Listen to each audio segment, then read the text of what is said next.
Welcome to Fierce Fit Feminine and Other F Words, a place where women in business come to learn more about health, beauty, body language, and communication.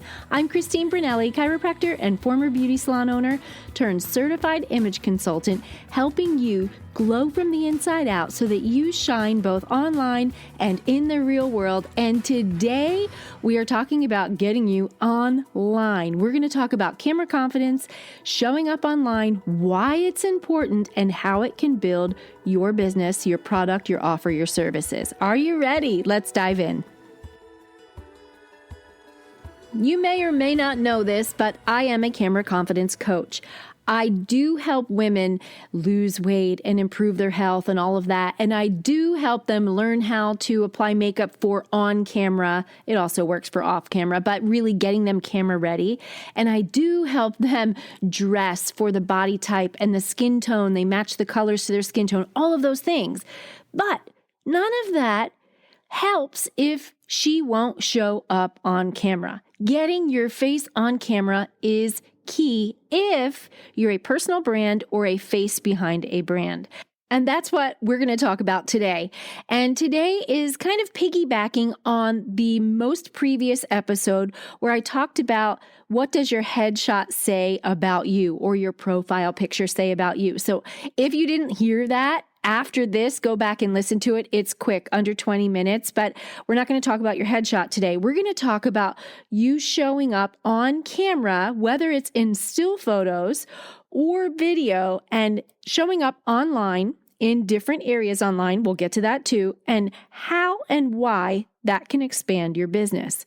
And I want to preface this with letting you know that I am only less than 2 years into building a personal brand online. I had business brands before that, and there's a difference.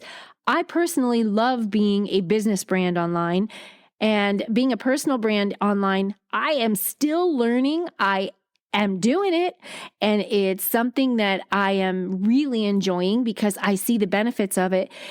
But showing up online, whether you're business or personal, does make a difference. And I'll break it down so that you understand what those differences are, and you can decide which business category you fall under and how to show up.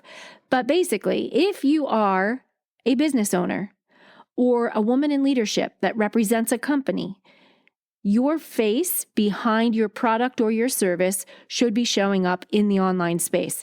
And let me tell you why. Okay, let's just say you're not an online business owner, you're brick and mortar, which I was up until last year. I sold my beauty salon in 2022 and dove headfirst into really building a personal brand online. I was there before that, but that's where it freed up my time to really get in there and start talking about let's get confident on camera. But let me tell you, first of all, if you're a brick and mortar or online business, why being online matters. Have you ever heard the numbers? The numbers of the current active users online. It's crazy. And I pulled the 2022 numbers so I could give you kind of the most recent stats. Let's just talk about Google. Okay, Google is important for you online because Google has an algorithm that pulls SEO, search engine optimization, from websites. So when you do a search for anything from Google, the top things that come up on the first page, those people spent a lot of time and money making sure that their site had optimum SEO. That's why it shows up first. In 2022, there were 8.5 billion Google searches per day. 8.5 billion. It is something like 99 million a minute or an hour. I can't remember, but per day. 8.5 billion Google searches. For everything, you're searching a recipe, you're searching for hair products, you're searching for a service or a service provider, all the things. But now let's go to social media. What do you think's next? The next big gun is Facebook. Active users in 2022. Active. This isn't the dead accounts. This is active. 2.96 billion active users. B with like B and boy, billion. After Facebook, it's YouTube. 2.6 billion YouTube active users. So Google, Facebook, YouTube. What do you think is next? Can you guess? It's not Instagram. It's TikTok. TikTok has 1 billion active users. TikTok is exploding. Actually, the way TikTok has grown, it's grown faster on a timeline than Facebook ever did. TikTok went bananas. So your big guns are Google, right? And Google, how that shows up is in your website. Then it's Facebook, then it's YouTube, then it's TikTok. And after that, we are down in lower numbers with Instagram, followed by LinkedIn and Pinterest. And the interesting thing about all of this is the longevity of the content. So first of all, just sharing those numbers with you should help you understand why being online matters. It matters because that's where the people are. Yes, if you have a brick and mortar business and they're walking by, your people are right there. I used to say with my social media for my beauty salon, why do I want to focus so much on social media if they're not coming in the doors, spending money for my business? And if you don't have any type of online shop or sales, there's truth to that. There is no benefit to us spending a whole bunch of time in a brick and mortar business to gain followers and likes and all of the attention from people halfway across the globe if they're not spending money in our business. That's true. But if you have a business that can service people anywhere besides where you are locally, or you sell something that you can ship to them, that's why you want to be online. If we were selling beauty products and shipping them from my beauty salon, we would have had a bigger online presence. If we were offering any type of online consultations, you need an online presence. So I'm trying to share why brick and mortar businesses would want to be online. There are so many different reasons. But now let's talk about the type of online content and the longevity of it. Anything that you put on social media, like in video format, let's say a TikTok or an Instagram reel, it doesn't live long. It has a very short shelf life. Any post you put on Facebook or Instagram that's a static photo is there for a couple days. After that, it doesn't live long. And what I mean by that is the algorithm shows it to people when you first put it out there. And then after that, the algorithm is not pushing that content out anymore. It's pushing the newer content out. So the longevity or the shelf life of a post varies depending on which platform you're using. Something that you put on Pinterest has a longer shelf life, because if it's something that people are searching for, let's say you're a food blogger, well, you might have someone searching for spinach feta cheese quiche recipes today and 2 years from now, and your Pinterest post is still going to have longevity. But when we do a TikTok video or an Instagram reel or any of these other platforms, those things aren't usually searched. They're more in the entertainment or edutainment category. So the longevity of those posts are not as long. What you need to know is who your ideal target audience is and what they're looking for and where they're hanging out. If you're serving only corporate people and you're teaching something corporate, LinkedIn might be your place. LinkedIn is changing. They're doing lives now, so you can do a LinkedIn live. And the posts on LinkedIn, though, I would say that the longevity of a post it's okay, but it also does not have the longevity of something, let's say, on YouTube or something on Pinterest. YouTube is a search engine. That's all it is. And so is Pinterest. Anything that's a search engine is going to have a better longevity for whatever you post. So all of this other stuff that you see people posting when they're influencers or creators, it doesn't have longevity. But what it does, let's say TikTok, Instagram Reels, Facebook, any of that, what it does is it gives the people a chance to get to know you. When they get to see how you interact, how you speak, what you look like holding the product that you sell, or what you sound like explaining the offer that you're making, they can decide whether they vibe with you or not. And once they decide, I kind of like what she says, or I don't like what she says, because you do want to use social media to repel the people that you don't want. You want to use it to attract those you do. That's what that's for. Those short bursts of social media presence are to build a following. And when we build a following, what does that become? It becomes a community. So if you can imagine a community around a brick and mortar business, let's say it's the Lululemon store in your area. My Lululemon store they have yoga demos. They have different demos of different experts coming in doing classes of different types.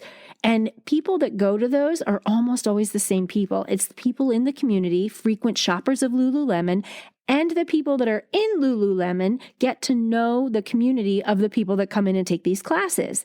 It builds community. Now, Lulu is a big corporate place, right? It's a big business that we don't think of as small business, but they still built a community. Let's bring that down to my beauty salon.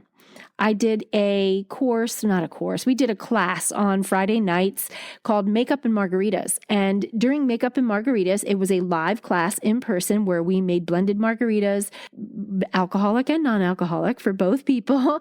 And we would teach them different makeup techniques. It was super fun. But what it created was community. We got to talk and laugh and crack jokes and share stories and just connect. That is the same thing that we can create online. Same exact thing. So my question for you is, are you showing up? And if you're not, why are you not showing up? What is the holdup? What is making you feel resistant to it? Now, I can speak for myself. I'm a trained licensed healthcare professional. It felt kind of icky for me in the beginning, if I can use that word. It felt like professionals don't do this. Professionals don't show up on camera. They don't talk and do all of these things. It's just not professional. And I think that I had to really overcome that mindset. And it was definitely a shift for me also because I was always a business brand, not a personal brand. Right now, I'm a personal brand. It's a whole other beast. In a personal brand, people want to know about me. Who are my kids? How old are they? What's my dog's name? What kind of dog is he? And they always want to talk about, do you like beach or mountains, sweet or salt, like salty foods, things that have nothing to do with anything that I do in business, but they want to know, like, what are you all about? In my business brand, my beauty salon, for example, I was the owner. I was the visionary. I was rarely on camera, but I made sure my stylists were. We featured our services. We featured the products. We featured the things that we could offer to help people see what we did so that they could make a decision of whether they wanted to get their lashes done with us or whether they wanted a blowout with us, whether they wanted to book a wedding with us. It wasn't me talking. It was a business brand. Target is a business brand, right? On a big scale. On a smaller scale, a business brand doesn't have the face of the business in it all the time because that one face isn't the only part of the business.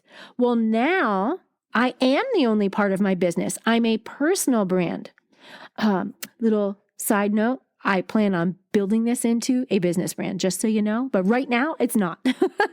I love the business brand. I love building a business. I love having a team because I am not Superwoman. And I feel like I have a bigger reach and a capacity to help more people when I bring others on board to do what I'm not qualified or capable or good at.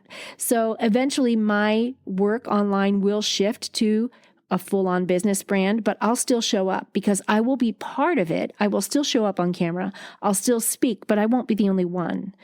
So what are you? Are you part of a business where you're representing only a segment of it? There's other people in there, so you don't show up online so much? Or are you the sole service provider or sole business owner? If you are the sole service provider, sole business owner, personal brand, you need to be on camera, my friend. You need to show up. Find the social media outlet that works for you. Have a website that represents you well. It doesn't have to be fancy or expensive, but something where people can make sure you're legitimate because they're going to vet you online. That's what people do now. They do a Google search and then they look for you online. You do it too, right? So what are your hangups for getting there? I already shared one of mine that used to be that credible professionals just don't show up on camera. But now, wherever you go on social media, attorneys, mental health care therapists, dentists, surgeons, emergency room doctors and nurses are showing up on camera. They're teaching, they're speaking. They're not just doing crazy TikTok dances. Even though they do those things, a lot of them are just talking to the camera educating their community, teaching them something, offering value because they are a business, not because they're trying to attract people to a hospital. My guess is that the hospital TikTok videos are just for fun, but some of those use the crazy dances to attract viewers, and then they get serious in other posts where they're actually teaching because they have a side gig. They have a side hustle where they're doing some coaching on the side, right? And they use the camera to speak and teach, educate, and empower. So they're not always dancing and being crazy. So if you are a licensed healthcare professional or a licensed maybe real estate agent or attorney or something else that puts you in that level of professionalism, you can show up on camera, on video, and not lose credibility. In fact, you can expand your reach. So I want to encourage you to do that. So don't let credibility issue be something that holds you back. Something else that holds women back a lot is they don't like how they look and sound. Well, that's what I do. So stick with me if that's you, because my program is getting ready to be released called Shine Online. I can help you with that. But I can tell you there are things you can do yourself right now. If you don't like how you sound, for example, you don't like your voice, that's something you're going to have to get over, but you can practice on your phone for no one's eyes but yours. Use the camera feature, the video, you take pictures of everything. I'm sure you do. Record yourself. Find a place to set your phone and speak for 15 seconds. Just say your name. I don't know, if you want to just say, "Hi, I'm Christine Brunelli. I am an image consultant and camera confidence coach for female entrepreneurs."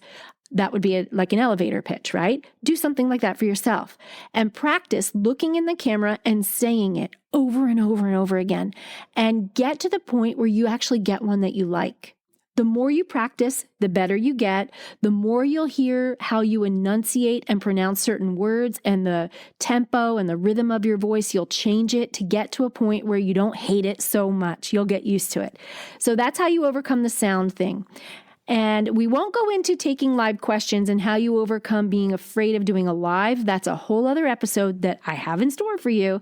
But now let's talk about how you look. You don't like how you look. Well, if you have not listened to the last week's episode, go back and listen to it right after this. It's really quick to teach you how to get a great headshot or a profile picture.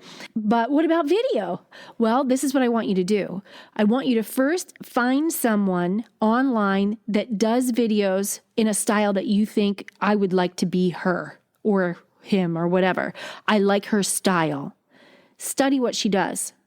Study how she shows up. Learn from what this person is doing, and then pay attention to, is it because of her presentation? Do you like her hair? Do you like her makeup? Do you like the clothes she wears? What is it? And try to figure it out, because then I want you to take those things and incorporate them into your own personal brand, your own persona. Wear something that makes you feel good. And then you want to make sure that that camera is placed not below your chin. If I say this 100 million times before I die, which I probably will, keep that camera above eye level. If it's a laptop, don't set it on the table and look down at the camera. Don't. First of all, when you do that, you're speaking down to the viewer. So it looks like you're standing over them and they're sitting on the couch. We don't want that. Lift that computer up, put it on books, put it on an Amazon box. I don't care what you do, but get that computer lifted so that the camera's at eye level. Make sure you have good light lighting your face. Don't have your back to a window, face the window. So you want your face well lit, or use a ring light if you have one. That's ideal. And then you want to make sure, if you don't like how you look, let's take some inventory. Why? What don't you like? Maybe if you're going to record a whole bunch of videos, go get a blowout, or have your stylist do your hair one day and record a bunch of them. Just have a whole day where you just batch it out in 3 hours. Just do a whole bunch of them and put a little makeup on. And if you don't know how, reach out to me. I would love to help you. I do this. This is what I do. So pay attention to what you don't like about yourself. When you say you don't like how you look, why? What is it? Let's figure out how we can change it. Now, if it's something that you can't change in minutes, if it's something you were born with, that's a mindset thing. What you were born with is what makes you special. And I will never, ever, ever, ever, ever support a woman who says, I won't go on camera because I hate my chin, I hate my nose, I hate my whatever it is. I hate my body. I don't like how I look. I'm too big. My girl, you cannot like where you are right now and want to improve it. But the longer you are postponing showing up on camera, the more you are building someone else's business. Did you hear that? The longer you're waiting to show up, the more you are sending people to another person's business because they are looking for someone they can connect with, they can vibe with. People want you. You matter. Your gift to the world needs to be shared. Your presence matters. Appreciate the body you're in. If you need to lose some weight, it's okay to want to lose some weight. It's not okay to wait and postpone your life until you do. So learn some camera tricks to make yourself look a little smaller if that makes you feel better. It's okay. Don't edit them with like body shaping software or anything like that. Just have your camera a slightly above eye level and tip it down. It will make you look a little bit smaller, but show up. Get out there and show up. Share your magic now. Now, because people are looking for you. They are literally searching for you. In Google, how many people did I say in the beginning of this episode are searching every day? 8.5 billion Google searches. They're looking for what you do, what you offer. Even if you're a business brand, you can still show your face every now and then. Every now and then, if you sell candles, you can put a picture of yourself holding a candle. You can do that. You can also practice getting in stories on Facebook, Instagram, and TikTok. They disappear within 24 hours. So if you hate it, no harm, no foul. It goes away in 24 hours. And if you really hate it, you can delete it and redo it. But show up. It will make a difference in the growth of your business because you will reach more people. They will like you or not like you, which is you have to be okay with. Let them not like you. They can go find the person they want to do business with. The person that doesn't like you is the one that's going to ask you all the questions that drive you crazy and also want refunds. That's not who you want. You want the one who is so excited to work with you. Attract them. Then you use video and pictures to educate them, entertain them, get to know you, nurture them, and eventually they will show that they trust you by spending money with you. That is why you want to show up online. That is it for today, my friend. If you want a coach to help you get more camera confident, there is a link in the show notes here for you to get in my free email membership. I email every Tuesday, quick tip Tuesday emails under 300 words. And if you don't know what that looks like, it's super short. I personally don't like long emails, but I always share quick tips, and they're in things like camera confidence, how to look more beautiful, sound more beautiful, be more professional, health, all the things that pertain to this very topic. So go to the show notes, tap that link, get on my free email membership. It won't be free forever. And if you have any questions about anything I shared today, you can always email me directly or send me a DM on Instagram. I'm Christine Brunelli on Instagram. You can find me and follow me and send me a DM or info@christinebrunelli.com. That's it for now. I'll be back next week, same time, same place. See you then. Go to the show notes, tap that link, join my free email membership, and I will help you get confident on camera. If that's not your vibe, that's okay. You don't have to join it, but definitely hit subscribe to this podcast so that you get notified next time a new episode is released. And until then, my friend, have a fierce, fit, feminine, and fabulous day.